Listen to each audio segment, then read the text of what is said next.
what is really happening in global politics right now. Why do two developments, one from Washington and another from Moscow, appear unrelated at first glance, yet create a much bigger picture when placed side by side? And most importantly, what do these parallel events mean for the future of international cooperation, global trade, and the balance of economic influence? Over the past few days, two major announcements have drawn worldwide attention. On one side, the United States has advanced a proposal to introduce a new sanctions framework with exceptionally high import duties, in some cases potentially reaching several 100%, targeting countries that continue economic cooperation with Russia. The stated goal is to increase pressure and encourage changes in policy regarding Ukraine and other global issues. However, the scale and structure of the proposed measures raise many questions. How will global markets respond? What impact will it have on European and Asian economies? Will this approach strengthen alliances or create additional tension among international partners? Almost simultaneously, a completely different message came from Moscow, where the Shanghai Cooperation Organization, SCO, held a two-day meeting of member state governments. The event focused on long-term plans for strengthening energy cooperation, transportation logistics, and financial integration across Eurasia. At first glance, these two stories appear separate, but when we put them together, a much clearer image emerges.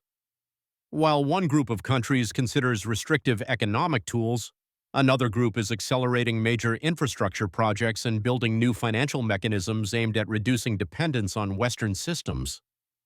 Today we examine both developments, their possible consequences, and what they may signal about the direction of global economics in the coming years. The first development came from Washington, where U.S. officials confirmed that a new sanctions framework is being prepared. According to early discussions, the proposal includes significantly increased import duties on products and services from countries that continue large-scale economic cooperation with Russia. Some tariffs mentioned in public reporting reach levels of several 100%, though the final structure is still under negotiation. Supporters of the initiative argue that these measures are intended to encourage a shift in international policies and reduce Russia's ability to maintain certain economic partnerships. They also say that such a tool would give Washington additional leverage in future diplomatic discussions. However, the proposal has also sparked debates among analysts. Critics warn that extremely high tariffs may create disruptions in global value chains, affect European supply routes, and could potentially lead to diplomatic disagreements if partners view the measure as excessive or unilateral. At nearly the same moment, another major event was unfolding in Moscow. The SCO meeting gathered heads of government from multiple member states, including Russia, China, India, Pakistan, Central Asian countries, and observers. The official agenda focused on strengthening technological autonomy, protecting critical infrastructure, and developing new trade and financial mechanisms. But behind the formal structure was something even more significant: an accelerated response to global market volatility, ongoing tariff disputes, and uncertainty in global logistics. One of the biggest announcements was the confirmation of major long-term energy projects, including the Power of Siberia 2 gas pipeline with an annual capacity of up to 50 billion cubic meters. Additional pipeline routes through Kazakhstan were discussed, as well as hydro-energy projects in Pakistan and large-scale nuclear energy development in Iran.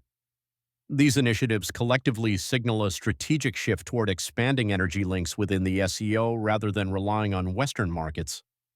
Logistics was another major theme. Participants discussed the rapid development of the North-South Transport Corridor, a multimodal route connecting Russia, Iran, and India. Once completed, it could significantly shorten travel time for goods moving from Eurasia to the Middle East and South Asia. Plans for a new rail segment connecting Rash to Astara received particular attention, as this link would allow cargo volumes to rise dramatically.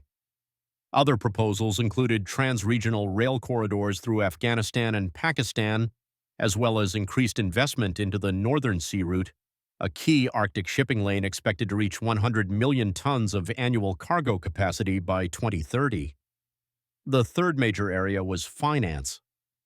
SCO member states signaled readiness to accelerate work on a new development bank and a unified financial settlement mechanism. These tools are intended to reduce reliance on traditional Western systems and enable direct settlements in national currencies.